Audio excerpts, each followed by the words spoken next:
Shalom saudara-saudara yang saya kasih di dalam Tuhan.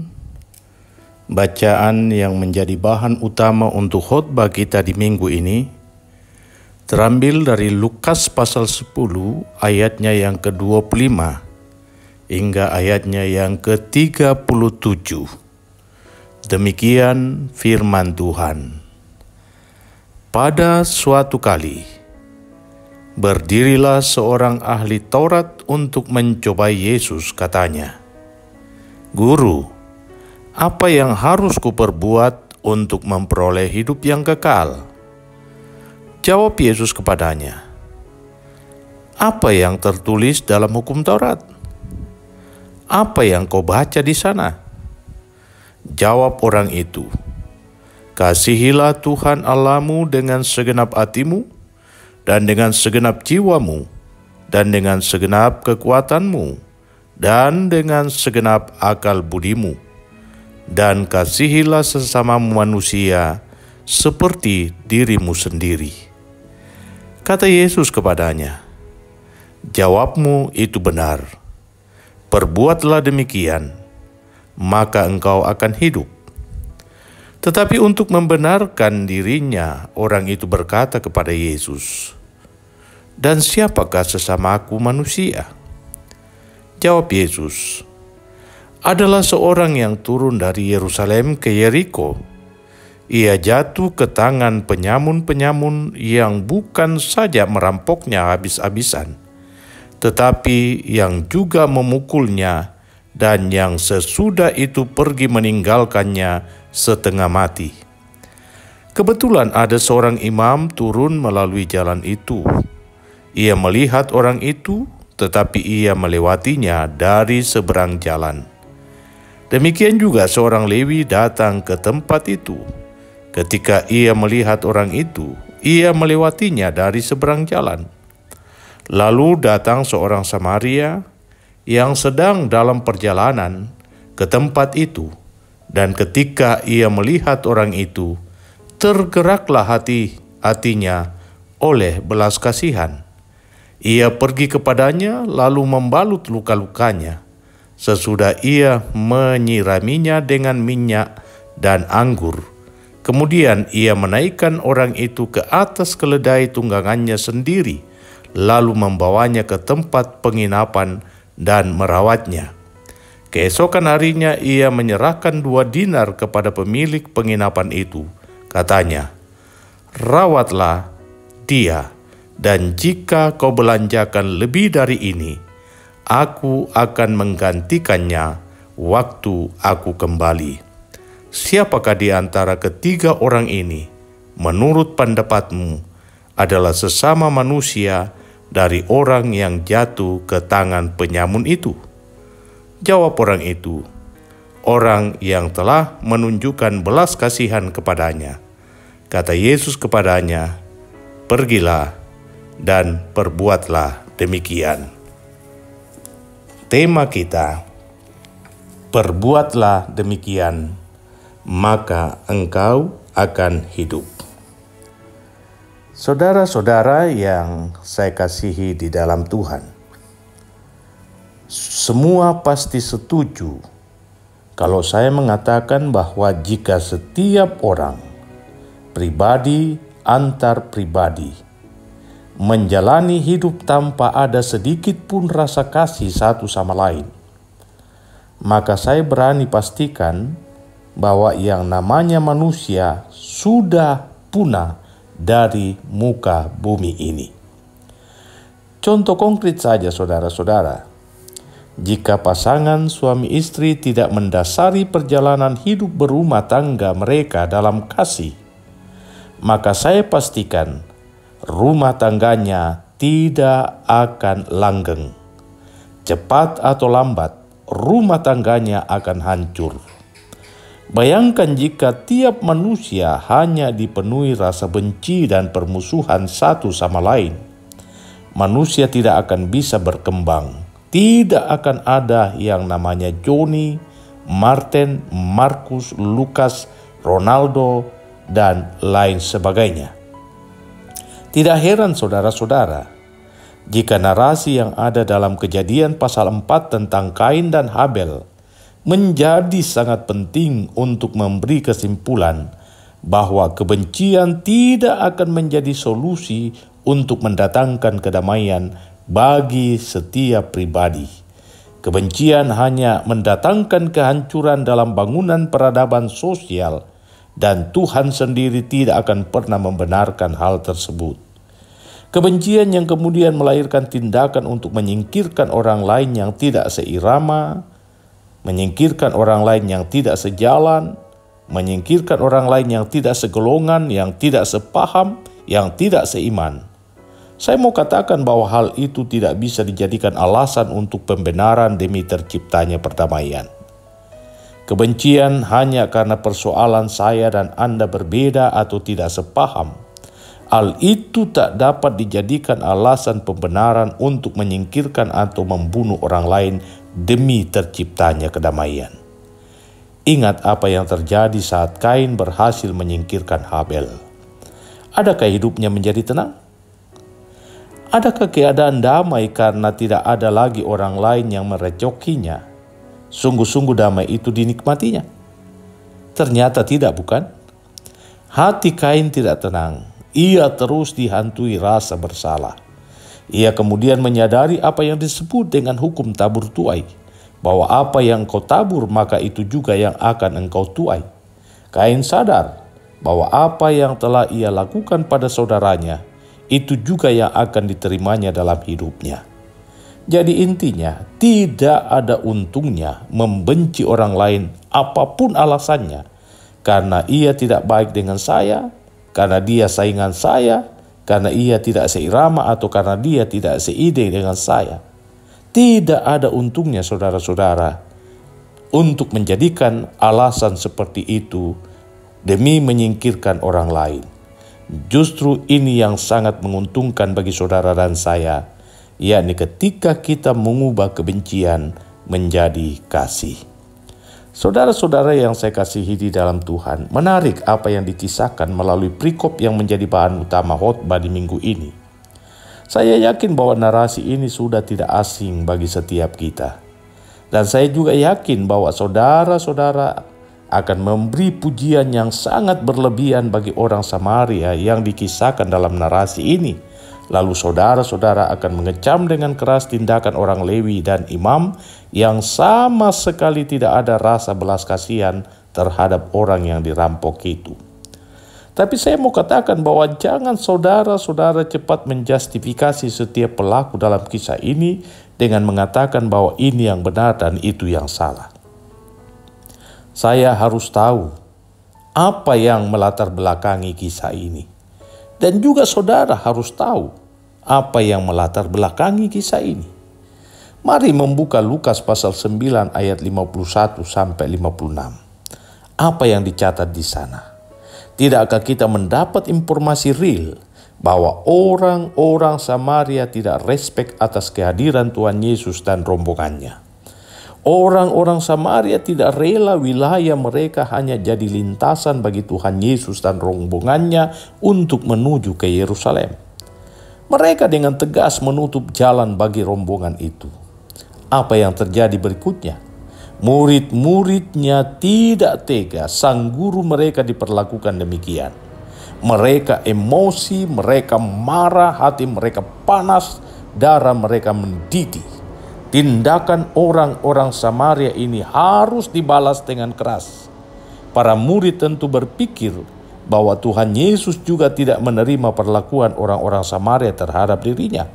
Kelakuan mereka sungguh di luar batas dan mereka harus mendapatkan balasan yang jauh lebih keras dari apa yang sudah mereka lakukan terhadap Tuhan Yesus. Itulah sebabnya saudara-saudara, Yohanes dan Yakobus menawarkan diri kepada Tuhan Yesus untuk berdoa agar kota Samaria dihukum seperti kota Sodom dan Gomora yang di bumi hanguskan oleh api dan belerang. Tetapi apa tanggapan Tuhan Yesus? Ia justru berpaling dan menegur mereka. Bukannya Tuhan Yesus marah pada sikap orang Samaria, tetapi ia marah atas sikap murid-muridnya yang menebar kebencian, yang berharap kota Samaria dibinasakan. Dari kejadian ini saudara-saudara, tiba-tiba ada seorang yang turut dalam rombongan yang bersangkutan dicatat oleh tabib Lukas, seorang ahli Taurat, yang kemudian bertanya tentang apa yang harus dia lakukan supaya memperoleh hidup yang kekal. Tuhan Yesus tidak serta-merta menjawab, "Engkau harus melakukan ini atau melakukan itu." Justru ia bertanya balik, "Apa yang tertulis dalam hukum Taurat? Apa yang engkau baca di sana?" Sang ahli Taurat memberi jawaban yang brilian. Ia menyebutkan inti dari hukum Taurat seperti yang diucapkan oleh Tuhan Yesus dalam Matius pasal 22 ayat 37-40. Dan Tuhan Yesus membenarkan jawaban itu. Dan ia meminta supaya sang ahli Taurat membuktikan ucapannya melalui perbuatannya. Tetapi masalahnya ialah, kepada siapa alamat perbuatan baik itu dilakukan? Itulah sebabnya ia bertanya, "Siapakah sesamaku?" Nah, untuk menjawab pertanyaan itulah, maka kisah penolakan orang-orang Samaria dan sikap para muridnya terhadap orang Samaria itu diangkat kembali, tetapi diberi warna yang sangat berbeda dengan kenyataannya. Tuhan Yesus bukannya mengecam sikap orang-orang Samaria yang tidak respek. Tuhan Yesus bukannya mengecam karakter orang Samaria yang tidak bersahabat, di mana mereka tidak memberi izin wilayah mereka dilintasi rombongan Tuhan Yesus. Tuhan Yesus malah menceritakan kebaikan orang Samaria. Siapa nama orang Samaria dalam narasi ini tidak disebutkan.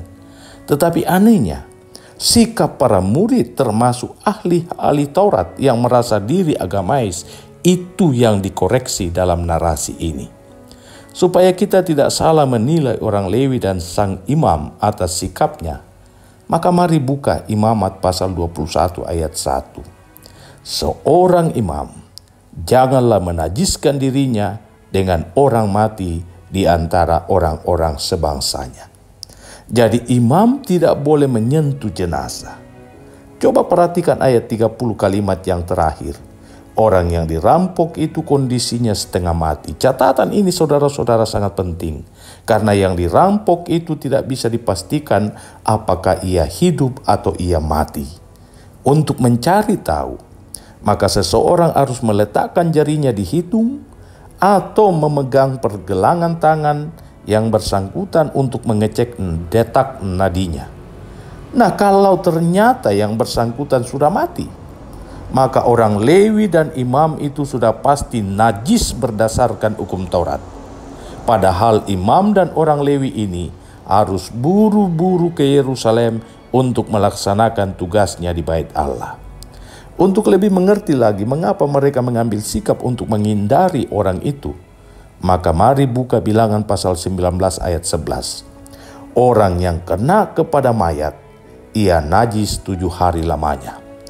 Kalau ada yang menyentuh jenazah, maka ia dianggap najis selama 7 hari. Jadi mereka menghindari jalan itu karena mereka tidak tahu apakah yang bersangkutan masih hidup. Sedang dari pandangan mata mereka, orang itu sepertinya sudah mati. Kalau mereka menyentuhnya dan ternyata orang itu sudah mati, maka mereka akan najis selama 7 hari. Tahukah saudara, berapa kali mereka dijadwalkan dalam setahun untuk melayani di Bait Allah? Imam dan orang Lewi dijadwalkan berdasarkan kelompok dan mereka dijadwalkan 2 kali dalam setahun dan tiap kali penjadwalan itu dihitung 7 hari. Jadi ada 14 hari dalam setahun untuk 2 kali penjadwalan. Nah, kalau dia menyentuh jenazah, maka ia akan dibebas tugaskan selama 7 hari karena dia dianggap najis. Artinya apa? Artinya ada 1 kali jadwalnya menjadi hangus. Dan tahukah saudara, seorang imam dan orang Lewi sangat-sangat menantikan bila mana ia dapat melayani di Bait Allah. Mereka sangat merindukan untuk menyalakan ukupan di Bait Allah. Melayani Tuhan di Bait Allah adalah kegemaran mereka. Jadi mereka menghindar bukan karena mereka tidak siap untuk menolong, Tetapi ini alasannya, mereka hendak menjalankan kewajiban agamanya. Mereka hendak melaksanakan tugas keimaman sesuai dengan yang sudah ditentukan bagi mereka. Salahkah hal itu? Tidak menurut saya. Yang salah ialah ketika kita sudah capek-capek melayani, lalu tiba-tiba pelayanan itu tidak direspon baik. Pelayanan itu dipandang perbuatan yang sia-sia, lalu kita marah, kita mengumpat, kita mengutuki, kita kehilangan belas rasa terhadap mereka yang kita anggap musuh. Siapakah yang dianggap musuh dalam konteks bacaan kita? Mereka yang dianggap musuh dalam konteks bacaan kita tidak lain adalah orang-orang Samaria. Mereka tak layak untuk menerima belas kasihan. Mereka tak pantas untuk menerima berkat. Yang layak bagi mereka adalah dikutuki. Nah, saudara-saudara, mari perhatikan orang Samaria dalam narasi kita. Sungguh ini menjadi autokritik bagi kita. Kita sering memilih-milih dengan siapa kita harus berbuat baik. Kita sering memandang muka. Kita hanya dapat melakukan tindakan kasih kepada mereka yang juga mengasihi kita. Untuk lawan, untuk musuh, untuk orang yang sering menjahili kita, mereka yang tidak pantas untuk dikasihi. Itu yang kita lakukan. Coba perhatikan orang Samaria dalam narasi ini. Dia tidak kenal orang yang ia tolong. Bisa jadi orang itu adalah lawannya, bisa jadi orang itu adalah musuhnya, bisa jadi orang itu adalah pembencinya. Tetapi ini tidak jadi alasan baginya. Ini tidak menjadi soal baginya. Karena apa? Hatinya tergerak oleh belas kasihan. Hati yang dipenuhi kasih menggerakkan ia menolong orang yang dirampok itu. Ia membawanya ke penginapan. Ia membayar uang penginapan dan juga ia membayar uang perawatan. Bahkan ia meninggalkan uang 2 dinar untuk merawat orang itu, untuk membelanjakan hal-hal yang perlu bagi orang itu. Jikalau hal itu belum cukup, nanti ketika ia kembali, ia akan menuntaskan semuanya. Nah, pertanyaannya sekarang, siapa sebenarnya orang Samaria ini? Dalam bacaan kita, saya kembali katakan, dalam bacaan kita, nama orang Samaria itu tidak disebutkan. Karena itu sekali lagi pertanyaan muncul, siapakah orang Samaria ini? Saya mau mengatakan saudara-saudara, ini mungkin hal yang baru. Orang Samaria ini tidak lain adalah Tuhan Yesus.